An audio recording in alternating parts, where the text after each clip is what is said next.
Bonsoir à tous, j'espère que vous allez bien, que tout se passe pour le mieux pour vous.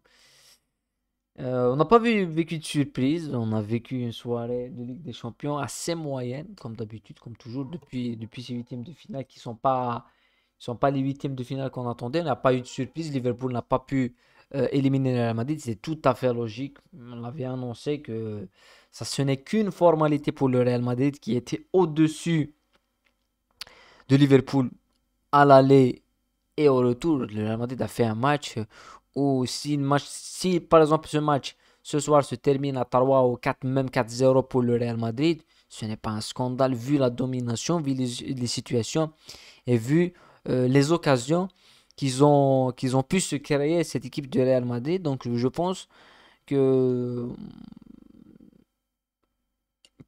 déjà même avant le match, j'étais le premier à le penser, tout le monde le pensait, même je pense que même les joueurs de Liverpool n'y croyaient pas. Et ils n'y croyaient pas, ils ont pas les... On va pas parler de qualité, mais on va parler plus de niveau, plus de volume ce soir. Parce que quand tu vois les compositions d'équipe, Liverpool, c'est une équipe de haut niveau. Quand tu vois les noms des joueurs, mais est-ce que dans le football, il suffit pas d'avoir le nom. Il faut être performant au moment présent. Parce que Haaland, pas Haaland, Arnold, on va beaucoup parler d'Arnold. Oui, Arnold en 2019, en 2020, c'était le meilleur latéral du monde. Aujourd'hui, il n'est pas dans les top 30 en Europe. Donc oui, on sait qu'il est bon. Mais est-ce qu'il est bon aujourd'hui? Est-ce qu'il est bon maintenant? Ben non. Donc c'est ça le problème de Liverpool, c'est ça le problème de Klopp. Et d'un autre côté, tu as une équipe qui se tend ensemble, qui en Ligue des Champions joue le jeu. Je pense on a vu une équipe du Real Madrid dans son élément avec beaucoup d'espace pour Vinicius et pour Benzema, surtout pour Vinicius. Et c'est ça qui est surprenant. Donc, quand tu vois le Real Madrid, quand tu vois comment ils ont perdu du point face à Barcelone, comment ils ont perdu du point face à Betis, comment ils ont perdu des points face à Sociedad, comment ils ont perdu à Mallorca, c'était un bloc bas en transition rapide et tu bloques le joueur clé qui est Vinicius. Tout le danger, même le but, il vient de Vinicius. Tout le danger vient de Vinicius. Et là, la seule chose que tu as à faire, tu ne la fais pas. C'est quand même assez ridicule. Et c'est ça on a dit à l'aller. Donc avant de commencer le débrief, je vous invite à liker au maximum ce débrief. Hier, on a atteint les 50 likes sur le débrief. J'espère qu'on va atteindre plus que 50. Je sais qu'il y a beaucoup de supporters du Real Madrid et que vous devez être content. Hein. Vous devez être heureux parce que le Real Madrid est toujours, je pense pour moi, aussi un favori pour la Ligue des Champions. Donc, on va parler du Napoli à la fin. On va dire un mot sur le Napoli. Mais on va commencer par cette qualification de Real Madrid avec un but signé Karim Benzema. Benzema qui a marqué. Benzema qui a beaucoup tenté. Il n'est pas le seul, mais il a beaucoup tenté. Sur une passe de... elle est symbolique cette photo parce que sur la même photo, tu as le buteur qui est Karim Benzema. Tu as le passeur très opportuniste qui est Vinicius Junior et tu as le joueur qui symbolise un petit peu cet échec de Liverpool à l'aller-retour et cette saison assez compliquée, c'est Alexander Trent-Arnold. Donc ce but du Real Madrid qui vient dans les 15 dernières minutes, il aurait pu venir dans les 5 premières minutes du match, tellement on a eu une domination, mais une longue domination du Real Madrid dans le premier mi-temps, presque les 20 premières minutes, il y a eu une longue domination avec beaucoup de situations, les situations de Vinicius qu'on a vu sur l'arrêt exceptionnel d'une main d'Alisson. C'est un arrêt exceptionnel que réussit Alisson. Et sur toutes les photos où il y a Vinicius, sur toutes les photos où le Real Madrid est dangereux, il y a Arnold. Je ne sais pas pourquoi, mais voilà, c'est pas son jour, c'est pas sa saison. Et il doit vite se remettre en question. Mais sinon, on a vu une composition d'équipe assez classique avec, pour une fois, on parle toujours de mettre les joueurs dans leur élément, de mettre les joueurs dans les meilleures situations. Parce que on a vu Kamavinga sur un côté et on a vu que c'était le maillon faible de cette équipe quand il est sur un côté. Mais là, Kamavinga dans l'axe, Kamavinga comme milieu vraiment défensif, Pour moi, c'est l'un des hommes forts du match. C'est l'un des meilleurs joueurs du match. Pour moi, c'est lui et Vinicius. Ils sont dans les top players du match avec une note qui va être assez conséquente. Si on peut mettre un 8, on peut mettre un 8 pour Vinicius et peut-être un 8 ou même un 7,5 pour Benzema parce que je pense que Vinicius a fait et fait de meilleurs matchs que Benzema depuis le retour de la Coupe. Mais même l'année passée, c'était l'élément clé, Vinicius. Sur toutes les éliminations, il est soit buteur, soit passeur décisif. C'est lui qui change les matchs, c'est lui qui crée le danger. C'est l'homme fort de Carlo Ancelotti, surtout depuis le retour de la Coupe du Monde. On voit Benzema un petit peu dans le doute, et un petit peu dans le doute après les blessures et tout. Donc on s'attend à ce que Vinicius porte le Real Madrid, et c'est ce qu'il fait cette saison. Il s'affirme comme véritable leader offensif de cette équipe du Real Madrid, et que le match qu'il fait, il est époustouflant. Donc, mais quand tu vois le match que font les trois du milieu, le match que fait Kroos, voilà, c'est toujours un standard, Modric aussi, et même Valverde qui s'aligne au milieu de terrain. Donc, ça, ces quatre joueurs, c'est le schéma qui est utilisé même à Barcelone, hein. C'est de mettre les quatre milieux de terrain, mais ça réussit plus pour le Real Madrid parce que au Real Madrid, il y a des joueurs qui connaissent trop la Ligue des Champions, et qui sont submergés par l'ambiance Champions League. Il manque Casemiro. Mais bon, il est remplacé par Camavinga qui, je pense, démontre une forte personnalité. Mais le seul problème sur lequel je me suis attardé quand j'ai vu la composition d'équipe, je me suis dit, il y a Carvajal sur un côté, il est un petit peu vieillissant, et c'est le point faible du Real Madrid.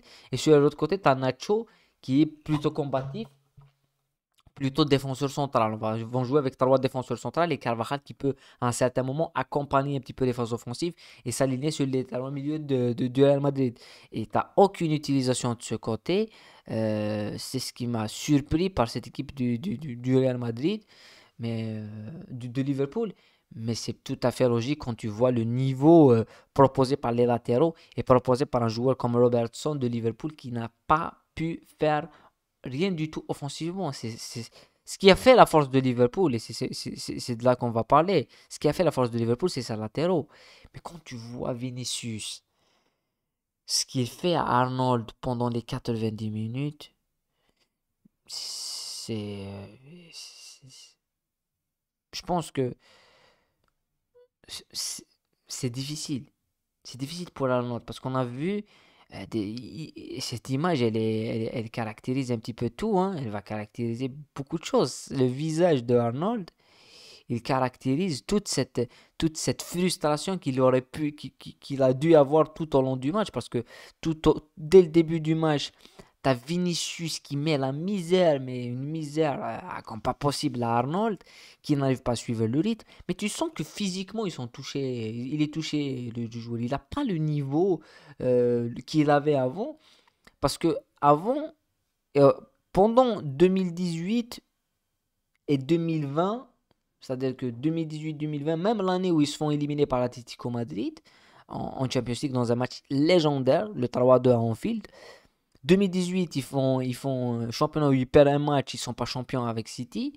Et ils gagnent la Champions League. Et 2019, enfin 2018-2019 et 2019-2020 où ils sont champions en faisant un parcours exceptionnel, ou en Champions League ils se font sortir par l'Atlético Madrid. Pendant cette période-là et même après, ils ont refait une saison où ils font une saison exceptionnelle, où ils terminent presque à un point de City, et dans le dernier match ils sont champions, mais en deuxième mi-temps, pendant ces 3 saisons, ce qui a fait la force de Liverpool, et on l'a débriefé, on a parlé beaucoup de Liverpool, c'est ce mode, c'est cette capacité à être physiquement dans un autre niveau. C'est-à-dire, les latéraux Arnold et Anderson, c'était les meilleurs joueurs de cette équipe. C'était des éléments qui changeaient les matchs, qui attaquaient et qui défendaient, qui attaquaient et défendaient. Et là, tu as l'impression que les joueurs ne peuvent pas faire un sprint. Un seul sprint, ils ne peuvent pas le faire. Ils ne peuvent pas faire de différence. Et quand tu as face à eux des joueurs qui vont vite, extrêmement vite, qui est Vinicius, moi je pense que Vinicius, et on l'a vu avec le Barça, avec Araujo, Vinicius, il faut pas faire un marquage du genre, un marquage latéral attaquant, c'est-à-dire que c'est le joueur latéral offensif qui va essayer de défendre dans l'espace. Il faut faire plutôt un joueur qui va être un renard. Il faut faire un vrai marquage, un véritable marquage. C'est-à-dire qu'il faut l'empêcher de prendre la profondeur, il faut l'empêcher de prendre le ballon, il faut l'empêcher de prendre la vitesse. Il faut être sur ces situations. Mais tu as l'impression que c'est pas l'impression, c'est une réalité. C'est pas une impression qu'on a eue. Mais dès le début du match, tout, et cette situation, elle est claire. On l'a vu sur cette situation, sur ce visage et sur cette situation. Comme Vinicius, il rentre sur son pied, il l'a fait deux fois et Arnold, il est déjà perdu sur l'autre côté. On le voit que Arnold, il est dépassé par les événements dès le début du match, par la vitesse, par la qualité technique et par l'impact que lui a proposé Vinicius. Moi, j'aurais préféré que qu'il fasse un joueur comme Milner, par exemple, même s'il n'est pas vif, il court pas très vite, mais qui soit très, très reculé et qui permet à Arnold d'être devant et de défendre sur Vinicius. Et là, tu as deux joueurs qui peuvent faire, mais Klopp, on l'a dit au match aller, son problème, c'est qu'il pense toujours que ces joueurs ont les qualités physiques qu'ils avaient en 2018, en 2019 et en 2020. Ils ne les ont plus. Il doit se réinventer. Moi, je trouve ça surréaliste qu'une équipe comme Liverpool, qui a dépensé de l'argent sur Naby Keita au milieu de terrain, qui a recruté Naby Keita, qui a recruté Thiago Alcantara au milieu de terrain, et je pense quand même ils ont recruté Arthur Melo, je pense. Oui, je pense qu'ils ont ramené Arthur Melo de la Juve. Je pense que c'est eux qui l'ont recruté. Et que tu finis par mettre Anderson, pas Anderson, James Milner, Anderson à l'aller, mais James Milner titulaire à 37 ans, tu as investi autant d'argent pour mettre James Milner. Ce n'est pas normal. Parce que si c'était pas James Milner, c'était un jeune de l'académie, Elliott et tout. Non, Liverpool, ils ont dépensé beaucoup d'argent pour ne pas avoir de milieu de terrain. Et quand on voit le Real Madrid, ce qui a fait sa force aujourd'hui, c'est ce milieu de terrain avec Camavinga. Et quand tu sors Camavinga, tu fais rentrer Chouamini. Quand tu sors Chouamini, il y a Ceballos. Et dans le terrain, un joueur qui court vite et qui compense. C'est parce qu'on voit bien le match de l'élégance que Toni Kroos et que Modric, ils sont là, ils peuvent tourner et tout. Parce qu'il y a un joueur qui fait le double d'effort et qui a trois poumons, c'est Federico Valverde. Donc, est-ce qu'il y a une équipe qui a ce genre d'effectif? Est-ce que Liverpool? Non. Donc, c'est plutôt logique. Et je pense que ça va être compliqué pour Liverpool dans cette fin de saison. Elle va être très, très compliquée. Parce que ce soir, on n'a pas eu une équipe de Liverpool qui est passée à côté. Elle a été surclassée. Et pour moi, après, le Real Madrid, c'est une formalité. On n'a pas découvert les qualités du Real Madrid. Moi, j'ai beaucoup plus vu la domination du Real Madrid ce soir qu'un match aller. Au match aller, on a vu 20 minutes, puis ça passe à côté, puis ça bascule et tout. Là, tu as une maîtrise. Même s'il y a des situations, deux situations de Gokpo et le face-à-face de Nunez, mais t'as des vagues d'attaque, t'as les arrêts d'Alisson, t'as les poteaux de Camavinga, les tirs de Valverde, de Modric, les occasions de Vinicius qui prend la vitesse, Vinicius. Donc voilà, c'est une formalité qui a été réussite. Pour revenir pour le deuxième match, on va dire un mot sur le deuxième match avec la qualification du Napoli 3-0 dans un match qui est une nouvelle fois, une autre fois, une simple formalité pour le Napoli avec cet homme. Euh, pour moi, on n'en parle pas beaucoup parce qu'on a vu hier Erling Haaland, on a débriefé, on a parlé, j'ai fait un débrief assez long sur ce sujet et le saut qu'il fait, il est assez performant, il est assez bon pour mettre le ballon dans le côté opposé du gardien de Francfort avec j'ai pas su trouver l'image, mais quand tu vois la tête de Zambo Anguissa qui le regarde et qui complètement il fait ça, il comprend pas. Voilà, mais ce joueur là c'est un renard des surfaces. Il a la puissance, il est puissant, il a la vitesse, il est rapide, techniquement il est là, enchaînement pied droit, pied gauche il les a, mais il a une qualité, c'est que c'est un véritable renard. Parce que quand tu vois avant le but il vient en deuxième mi-temps. Et quand tu vois dès le début du match jusqu'au but, tu sens que le Napoli, ils sont dans le dur, ils trouvent pas. Parce que j'ai vu, je regardais le match du Real Madrid, mais en même temps, je regardais le match du Napoli. Et je voyais que je me suis dit, il faut un coup individuel, il faut un coup de génie, il faut Osimhen, il faut que voilà. Mais plus Osimhen parce que c'est lui qui est renard des surfaces. Et le but, comment il le fait, comment il le vole, euh, voilà, c'est. Non, c'est en premier mi-temps qu'il marque. C'est en toute fin de première mi-temps. C'est en toute fin de première mi-temps. Je pense que ouais, c'était la dernière situation de la première mi-temps. Et après, il retourne au vestiaire. Et dès le retour de la deuxième mi-temps, il met le deuxième but. Et puis, il y a Zelensky qui, euh, qui tue le match et qui met le troisième but sur penalty. Mais bon, c'est une formalité. Mais ce joueur-là, moi qui suis fan de Chelsea et que je vois Chelsea qui sont on est quand même dans le doute offensivement. Il n'y a pas de neuf. Voilà, il y a que des échecs. Lui, je suis sûr qu'il va réussir. Parce que Lukaku, moi j'étais contre la venue de Lukaku. Parce qu'il est déjà venu, il est passé à côté, il ne va pas revenir. Depuis Diego Costa, on n'a pas de neuf. Mais lui, je pense que l'équipe qui va l'avoir, ce joueur-là, c'est un tueur. Lui et Kvara. Mais si tu as besoin d'un neuf, Osimhen. Et Napoli, c'est une équipe qui est compliquée à jouer. C'est pas Liverpool. Quand tu vois les latéraux, j'ai beaucoup parlé. Quand tu vois le match que fait Mario Rui ce soir, tu peux te demander ce latéral si c'était face à Vinicius, est-ce qu'il aurait. En tous les cas, Vinicius, il n'y a qu'un seul joueur qui peut l'arrêter, hein. Tout le monde le sait, c'est Araujo. Le reste, ils sont. Parce que il faut être costaud physiquement et mentalement.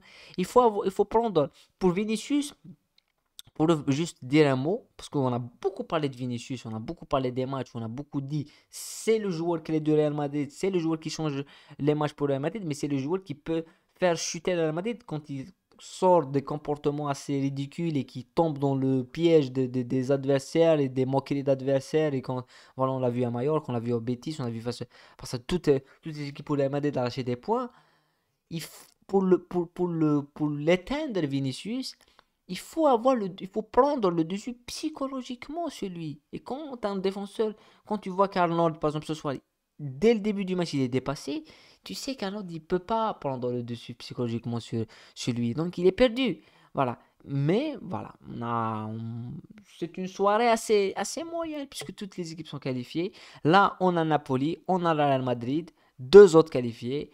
Hier, on a eu Manchester City et l'Inter. On a Chelsea et le Bayern et Benfica.